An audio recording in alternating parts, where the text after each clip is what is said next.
you doing? Oh, you ain't gonna say nothing. Girl, you stupid. A few moments later. Oh, shit. You gotta go. Shit. No. Hey, hi, honey. I'm just upstairs. Get out of here. I'm gonna, give you my thoughts on this new episode because I already gave you like a nearly 15-minute long video or 15-minute long clip, but I forgot to turn off my desktop audio and I had Spotify playing in the background. Fuck me. I'm here to tell you right now, we don't care. Let me tell you something. We don't care. Jerry. Anyway, my little rant aside, what did I think of this episode? I actually really enjoy this episode. Now, you must be wondering, what did this episode entail? A lot of things, actually. So, as you can guess from the thumbnail and from what the promotional material for this episode was all about, we got introduced to a brand new character, Alice. And, I gotta say, she's an interesting character. And definitely, I'm looking forward to seeing what they do with her down the road. But, as you're curious, how did this episode go? Well, as I said, we got introduced to Alice. She was drawing something on the floor of an alleyway. Don't know why she was out in the middle of an alleyway in the middle of the night, but whatever. And this is where she comes across a creepy motherfucker. And we get the intro, and we skip to Utena and Kiwi. They get a message from creepy motherfucker. He goes, hey, come down to the evil fortress of solitude. And we go, okay. Now, obviously, we as the audience know what's going to be happening, which is brand new member of their team is going to be, introduced today. First, it starts off serious because Utena's like, yo, did you kidnap a little girl now? Are we doing this now? And I'm just like, Utena, you and Kiwi are also minors, so technically speaking, he's not been above kidnapping or, blackmailing or anything of terrible. And then creepy motherfucker takes offense to this and goes, hey, I'm not that bad. I'm not that evil. Stop it.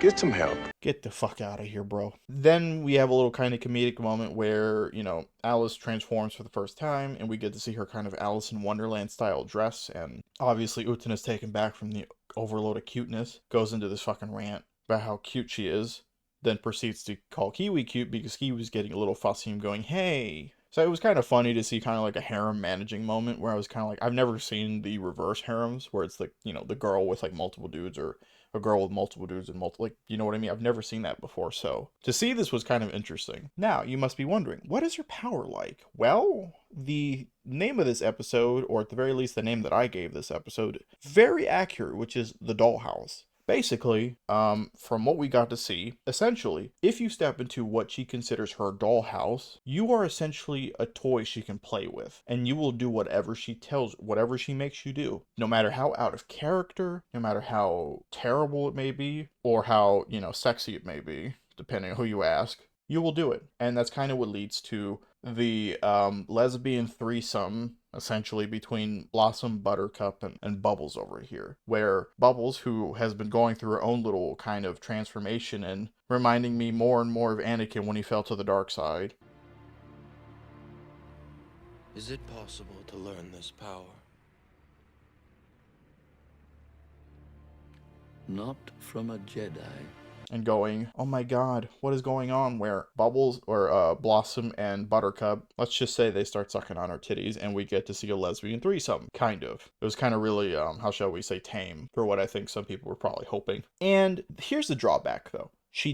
This ability does tire out Alice a lot, and she basically fell asleep. Now, I kind of found that interesting, the whole how much she can bend reality, essentially. And it kind of reminds me of, Wanda from the Marvel Cinematic Universe, and Wanda in general. But like I said, I found it interesting, the kind of the first half and getting to see her powers. And again, it really does open up a Pandora's box of things that could play out. The second half of this episode further introducing more elements of her backstory. We get to see she does have a mother. We get to see she does have a lot of toys. And you can kind of see where maybe her ability, like I said, where her ability probably came from in terms of I guess you could say the source of it is her love for her dolls and playing with them and whatnot. Kiwi and Utena do go to Alice's house. There's a moment that I maybe mistook or overreacted to or overanalyzed, because in the moment there was a note right? When they first stepped into her house, that was from Alice's mother, basically said that, hey, here's some money, buy yourself some dinner with it. In my opinion, when I first saw that scene, that was before the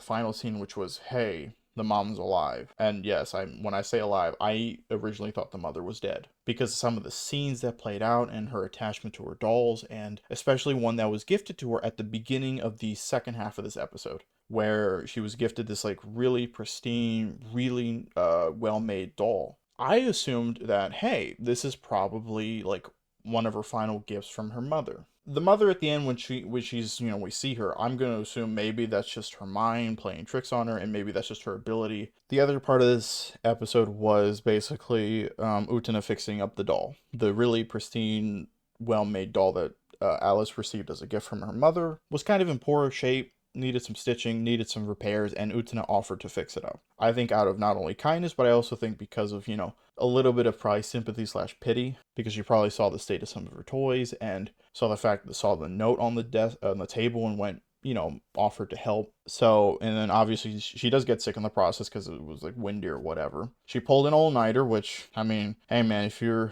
play video games, you're a college kid, high school kid, fuck, even middle school nowadays, an all-nighter is not unusual these days. When she does show up to Alice's place, she's sick, and Alice takes care of her. Now, if you're into doctors and you're into being taken care of, you will love this one. Now, it was a little weird to see Alice as a grown woman. I was like, okay, what the fuck is this?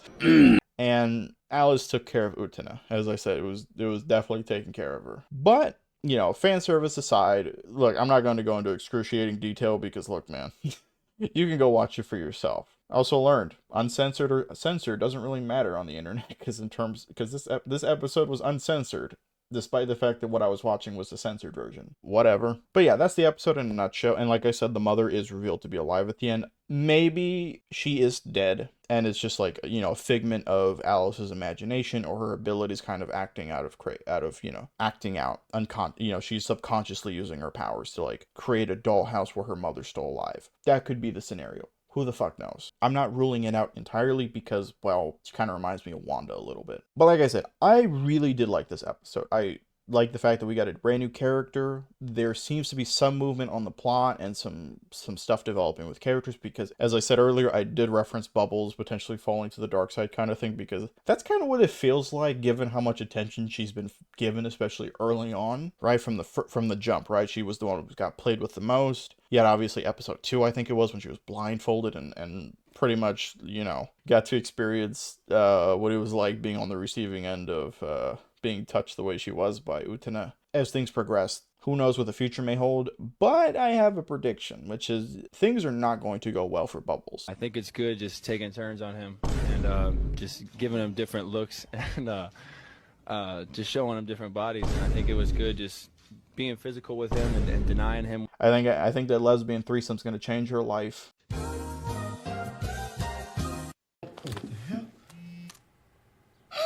I think I might have fucked the wrong bitch. Now she's blowing up my cell phone? Look at that. Straight up stalker.